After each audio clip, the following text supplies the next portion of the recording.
Gruesome Magazine. Hello, once again, I'm Doc Rotten, and this is Gruesome Magazine, where we review the very latest in streaming and video on-demand horror movies.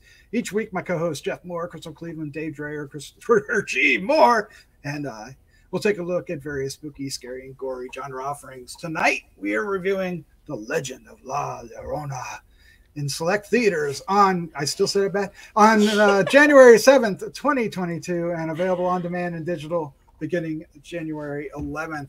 Oh, Crystal, with me this week is the thorn in my side, Crystal Cleveland. How you doing? I'm great.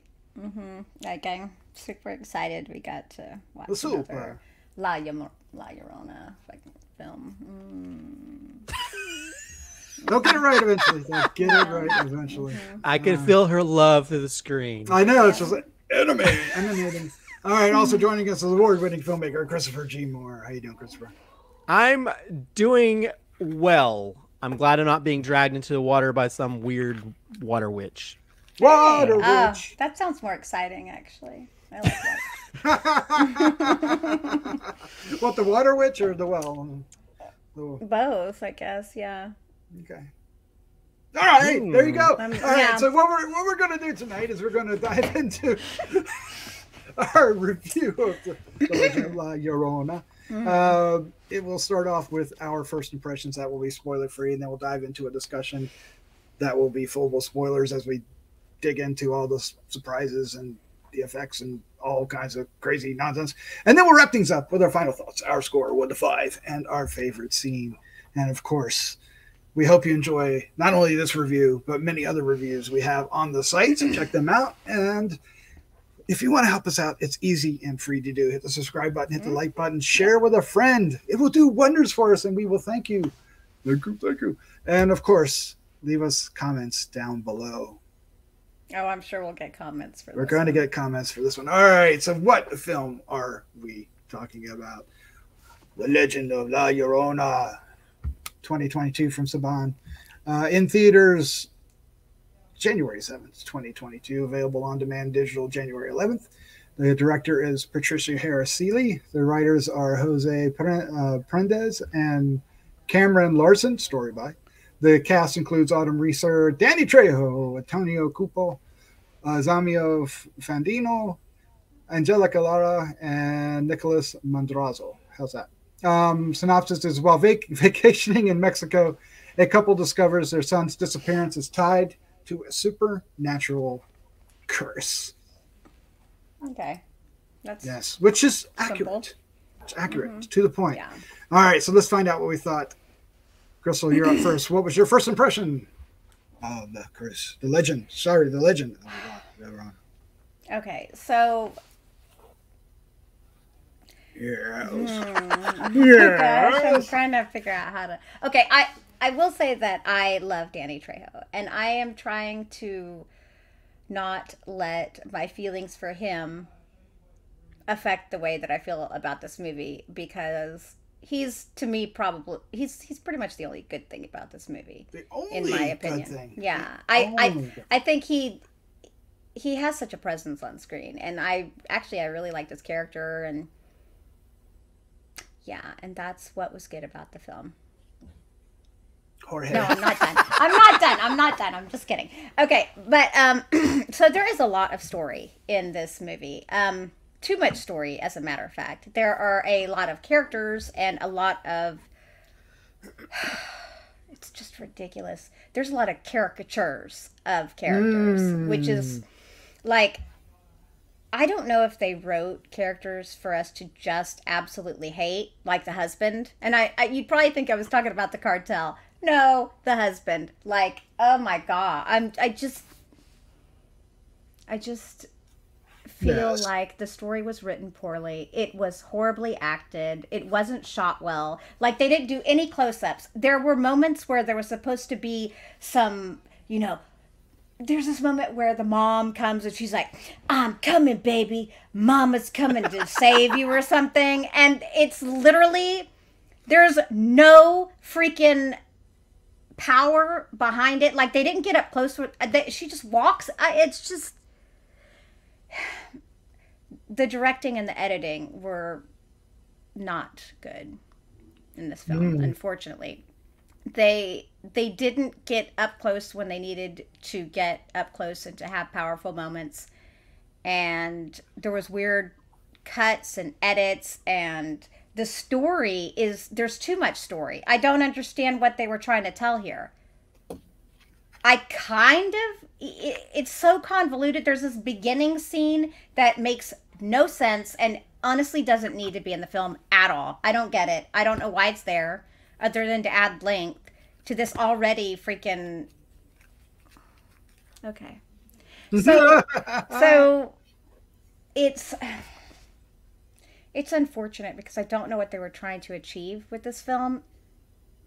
I mean, there's been so many films based around this legend, and I don't think I've seen one that has been successful or done well in my eyes. But this one is, unfortunately, probably the worst I've seen. Yikes!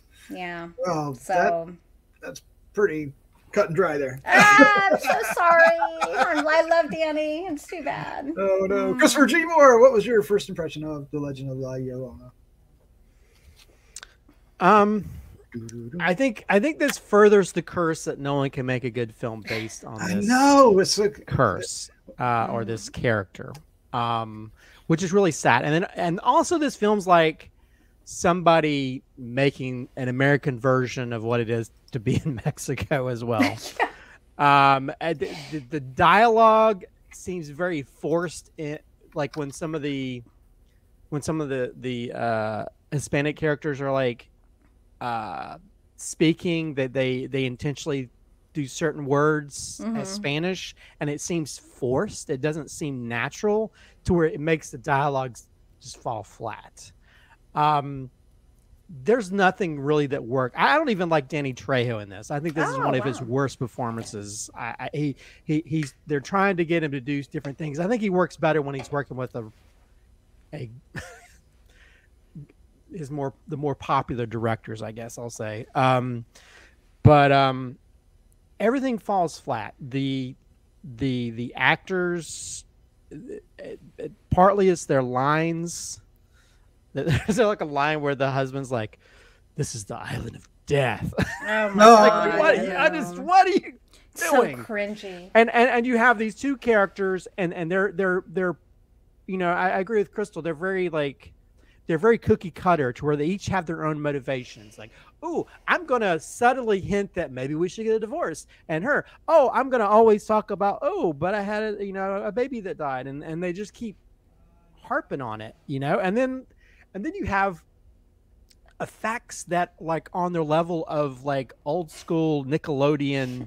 Yes. Are you afraid, of the dark? Yes. Versions of ghosts. It's like I feel like somebody had taken some of Doc's Spirit Halloween ghost things and just thrown them on the screen. It's really, and then you have parts where you see like a more visual presentation. It's a person with makeup. It's like, yeah, and you just have, and then they tried to like, oh, we're gonna deepen this story.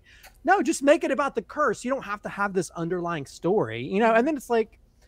There's no logic around what the ghost does. There's no logic or meaning behind it. I guess you could shoot it with a gun, but then it's going to apparate anywhere, so it doesn't matter. It's like so many stupid things that don't work, and characters that don't really say what they mean, and action sequences that don't make sense. And they're like, if you have a evil ghost that can apparate anywhere, I think the last thing you should tell your kids, stay right there. Oh, God, I'm going to go look. The ghost is going after the kid. So why are you leaving the kid alone? So I just got like, these parents don't deserve to have a kid because they're always turning their back on them. So I don't know. This film frustrated me to no end. Wow. I really got under the skin. I mean, there's so many things that go wrong on this. I mean, this I feel like I was cursed by watching this, and I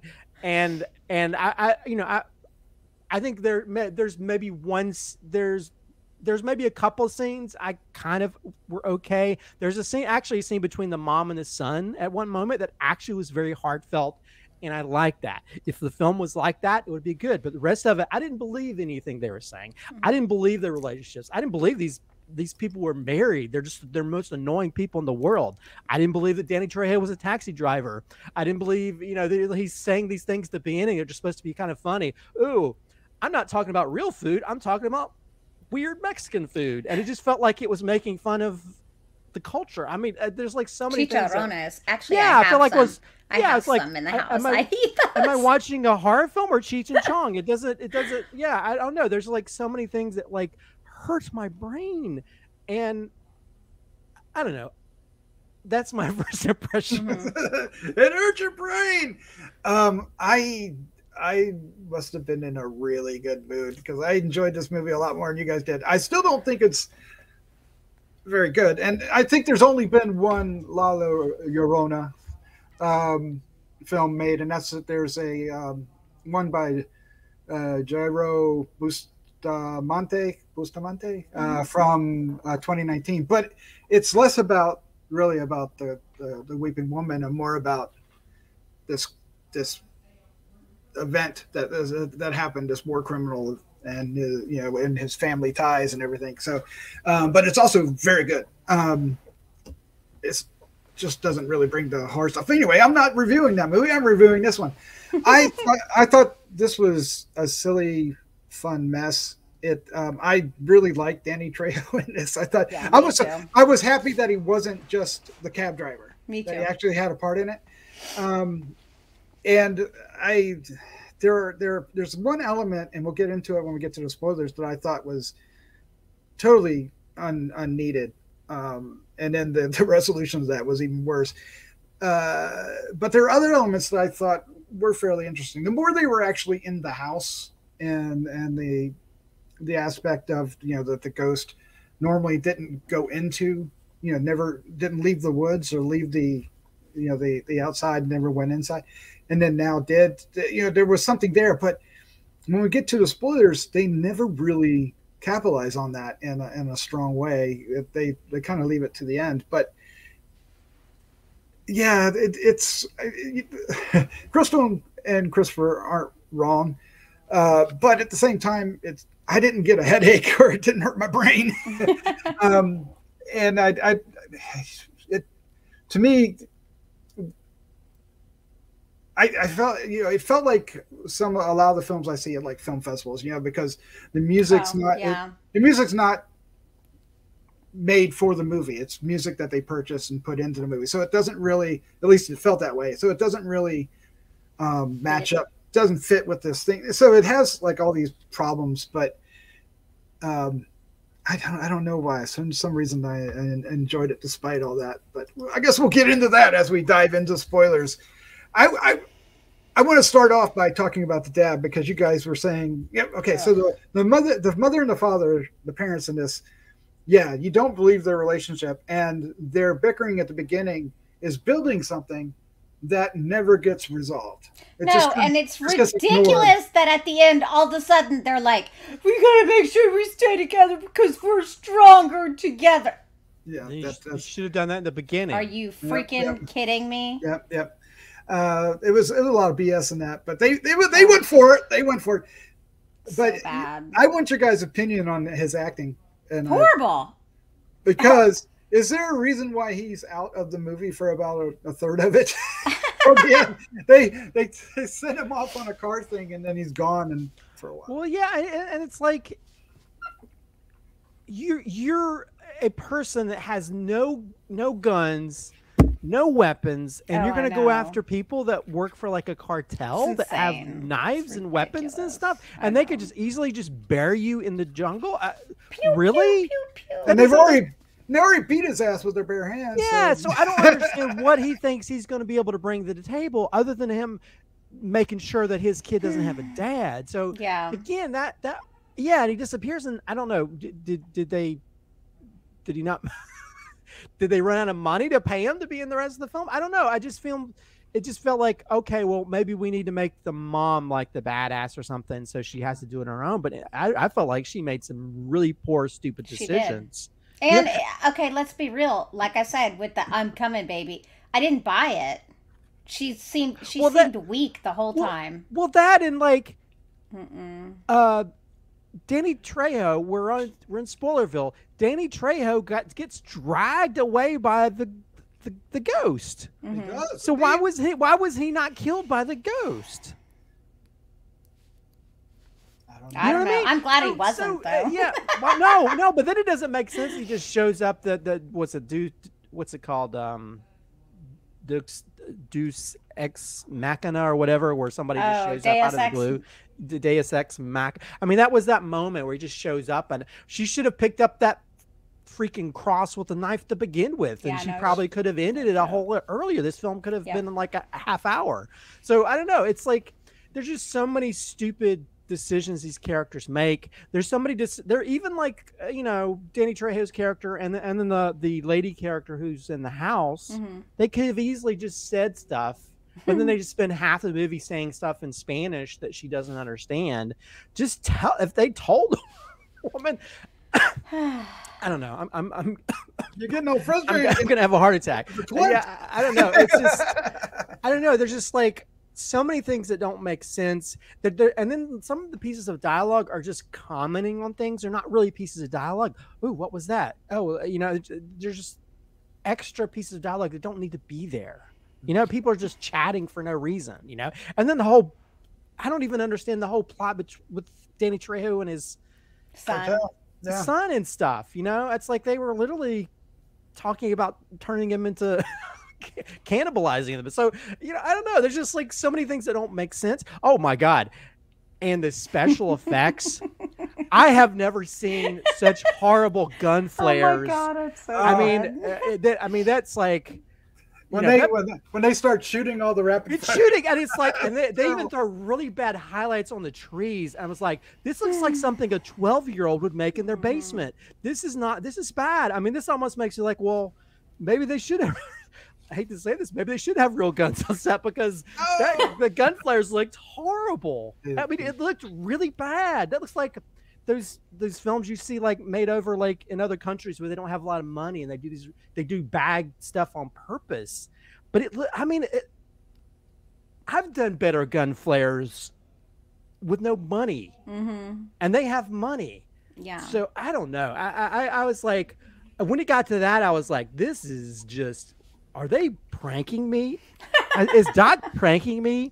Is this a real film? It's a real film. It's a real film. I don't know. I know. There's just so many things that and then you have like the logic of the ghost, like it can apparate anywhere. And then I did kind of like the thing where it was going through the walls. I thought that was kind of, because then I was thinking, well, maybe it's going through the water pipes or something, So I did like that, because the way they did the special effects along the walls, that was probably the one moment it's like, okay, that's kind of cool. But then it didn't really make any sense that she would apparate, and why didn't she do it again, right? So. Yeah, and why? Yeah, and I don't understand how a gun is gonna stop somebody you can turn into mist. Well, and then okay, so there is an actual doll island. I don't know if y'all know that, but was that where I wonder where was that where they shot that? I don't think that's actually. I think they just faked it because it was such a small part. But I think that's where they got the idea. I almost feel like they shot it on the doll island because it seemed a little too. I don't think they had the production value. That could be true. Yeah, I mean, I just think it's interesting that they decided to bring something like that into it. I mean, it just seems random. Maybe you're right. Maybe they did. Maybe they had access to it and thought, okay, this is going to be great. This is what we're going to do. Because it's just. Oh, there's like I mean, I can understand the whole opening scene is like every horror film. Like, we have to explain this creature, blah blah blah. But I think my favorite, just overly extraneous moment is when they're going by this whole wall of missing kids pictures, and this woman looks. It slowly turns around. Yeah, it was a moment. They was like, really. Yeah. Oh, it's so cheap. That's when I knew. I was like, oh no. Here we go. Shoot. The film's better when it's in the house than anywhere else, because I thought that the house elements were pretty interesting, except for maybe the, because they shot the gun at the ghost. It didn't do much to him, but it never like blew up anything or fired into the wall. What happened to the bullets? They go into the ghost and go evaporate? I don't know, but I don't know. They say that iron is supposed to drive a ghost away, so we'll just try to go with something like that. I did like the lady Veronica, the lady that owned the house. Me too. I thought she was authentic. Yeah, I like her. And I kind of appreciated the fact that they had some Spanish in there without subtitles. Yeah, that's good. And the characters were going like, "What did you say?" I kind of dug that. I'd like. Well, but then they did it so much that it kind of like it becomes extraneous. It becomes wasteful dialogue. You know what I mean? It's okay to do that sometimes, but there was like there's several long dialogue sequences, which I think's fine, but then when they were trying to speak English and they throw in like one word here, like niños or something, which means babies or whatever, if they did stuff like that, it felt so forced. It felt like, oh, I need to read the script the way they told me to. It didn't feel like something they would naturally say, and that kind of annoyed me. And it almost made it feel, I don't know, it made it feel like Americans' version of, which I think it was co-wrote by a Spanish co-writer, but the director is a female from like Canada or something, female director from Canada, who's a non-person of color. So yeah, I don't know. There's just so many different things that. Dialogue-wise, it didn't work. Story-wise, it didn't work. The story is, I mean, come on. Okay, so they get to this place. They don't know the lady that they're staying with. And yet, they're like, their first thought is, let's leave our child with this woman we don't know at all and go out and eat and shit. Yeah. And I'm like, what the frack? And then it's an awkward conversation there because she's like, do you think he's going to be sad that we left him when he's... No. Did she freeze up? She froze up. She was attacked by. Oh no, La Llorona. She got to her. All right. Yeah. There, she's back. Yes. I guess I was not supposed to say whatever I was about to say. No, whatever it is. That's it. I'm good. Yeah, let's go ahead and wrap this up. Let's give our final thoughts, our score, and our favorite scene. I think, Crystal, you're up first. Yeah. Thank you. No, my brain froze. So, okay. I can't recommend watching this movie, honestly. I can't. So, I mean, like, even if you like this stuff, I don't recommend it. Because I just don't think it's at that. And that's saying a lot. Because I love Danny Trejo. I think he's awesome. But I'm going to give this... God bless. I'm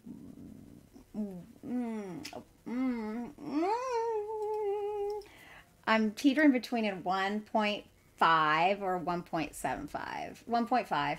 That's all it deserves. I'm sorry. That's all I can give it in good conscience. And that's pretty kind. My favorite scene is basically anything that happens where the husband gets hurt. You know, like when he was hit in the face, when he wrecked his car. I don't know. Any damage to him. I cannot stand him. I wish they would have killed him.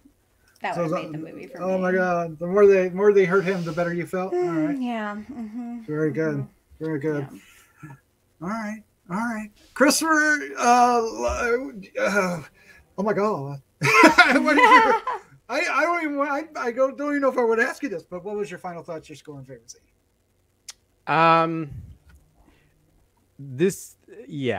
There's nothing legendary about this film. They tried to tell their own little story. They tried to have their own little twist, which it doesn't really need. There's this story involving around this legend. It needs to be told in the right way. And this was told opposite of the right way. it does so many things wrong. You have like you have the husband who's basically gaslighting his wife. You have the wife who's just, her delivery on some of these things is like just really bad, you know. And even Danny Trejo doesn't save this for me. It just feel like they just threw him in this to sort of, for name brand wise. And the special effects are just bonkers. It's like the kind of special effects you see like at a theme park, you know, when they make their little videos and they don't have the money to do it properly. I mean, the ghost effects in this are just ridiculous. I think if you did watch this, you need to make a drinking game. You know, every time there's a bad special effect, every time someone says a long, you know, they say this long thing of English and they throw in one Spanish word for no reason. Anytime the husband's a dick. Yeah. Anytime they turn their back on their kid. Oh God. Yeah. There's like so many moments you could probably you would have alcoholic poisoning. So yeah, this, and I feel like I was poisoned by watching this.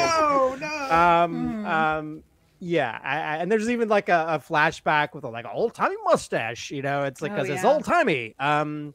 So yeah, I don't know. Oh my God, you're right. I thought it was going to come off actually. When they were kissing, yeah, I was watching because I thought it was kind gonna of see, yeah. Because I'm like, that's not his real mustache. It looked like a caterpillar. Mustache. Yeah, it was kind of crazy. Yeah, and you could tell they only had that one location to tell that story because they didn't move anywhere else.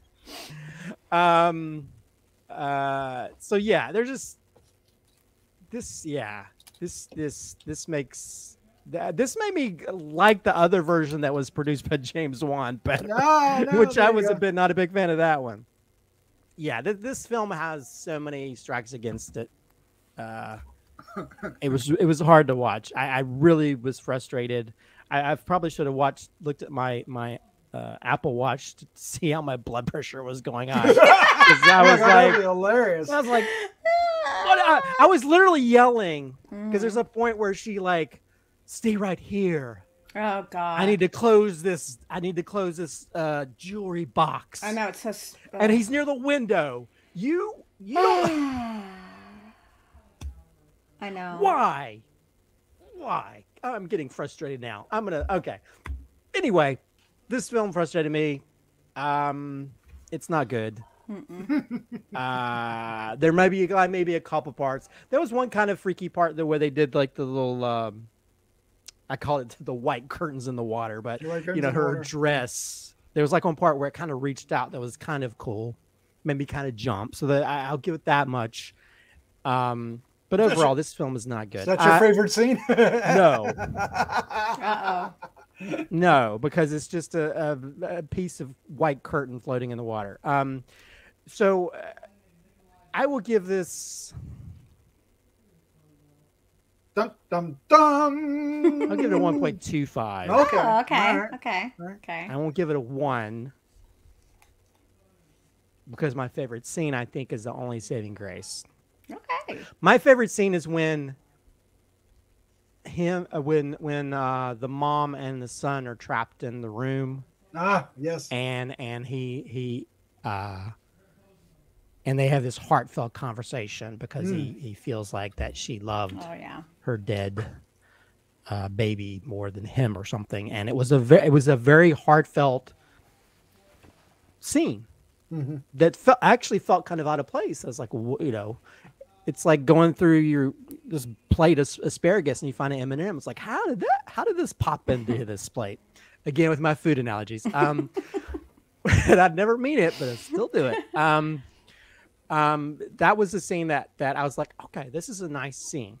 If everything had been fashioned around this, and if all the acting, all the dialogue, everything had been this good, it would have worked. Mm-hmm. But then you have all this other stuff that just sort of rains on it and destroys it and makes it moldy and unwatchable. So moldy unwatchable. That's on the box. That's on the box right there, ladies and gentlemen. Yeah. So yeah, I don't know. LLORONA. Oh yeah. Mm-hmm. You guys. All right. I wish I could say you guys were wrong, but you're not. Yet somehow I enjoyed it.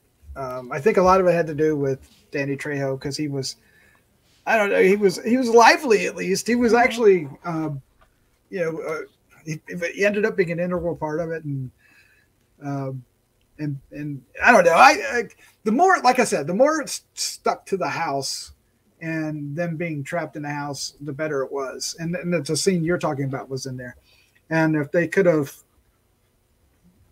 thrown the dad into a car crash much sooner, it would have been fine. Sorry, dude. So I enjoyed it a little bit more. The special effects to me felt like a budgetary constraint, so I didn't really hold it against it as much. But you're right; they are subpar. But I like to make up for the lady, especially when she was a little bit more materialized than the ghost. I thought when she was a ghost, they handled the wispiness of it a little clunky. But when she was actually like in the hallway scratching at the picture or something, I thought it was a little bit I thought she was a little so I thought she was a little more menacing, and it worked. Like when she's downstairs in the basement, the only thing that I liked it down there, and I could have picked that as a favorite scene, but I don't think it was lit well, and I think that prevents me from doing it. But I liked that scene, and it led to a confrontation and a thing. But anyway, I'm going to stop rambling because I'm giving this 2.25. I guess I don't know, I don't know, because to me it was it's just below average, not terribly. But you guys were a lot more offended by it, so I don't know. So my favorite scene, I'm actually going to pick. I think you barked at this scene, but when they're in the bedroom and she appears at the window and starts chasing them around, and like there's at one point there's footprints in the floor. So I kind of like I like that because I like the energy of it. It picked up. It was it was very things going on, and then it ended with him getting sucked into the closet, which is it's not a new effect, but it worked. It worked. No, it didn't work. I liked it. I liked it. I'm like, well, I think the footprint stuff just made me remember, was it No One Gets Out Alive? Yeah. How that was done so much better with seeing like the footprints on the floor and stuff. There was just, I didn't feel any suspense, any scares at all, any of that kind of stuff. It felt orchestrated, but in a more less subtle way. You're not wrong. But I enjoyed it. I thought that was a fun scene.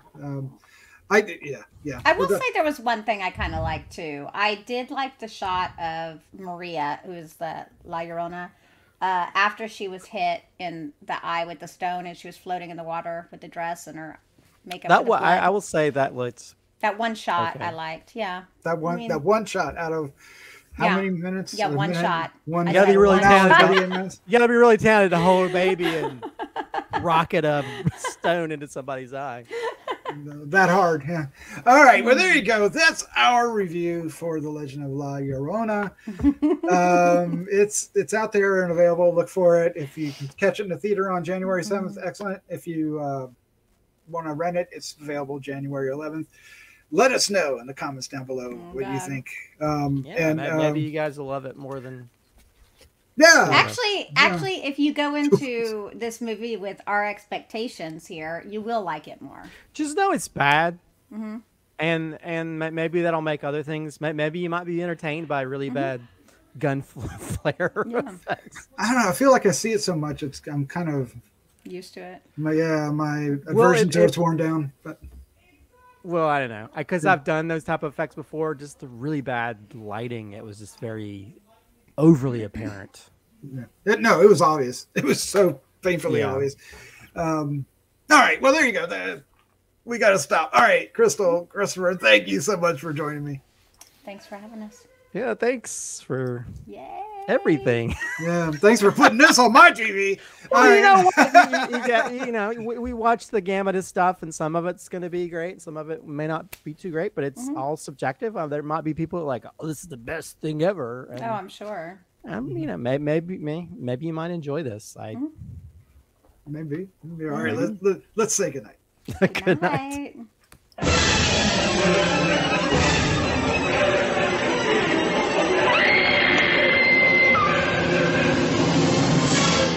Gruesome Magazine.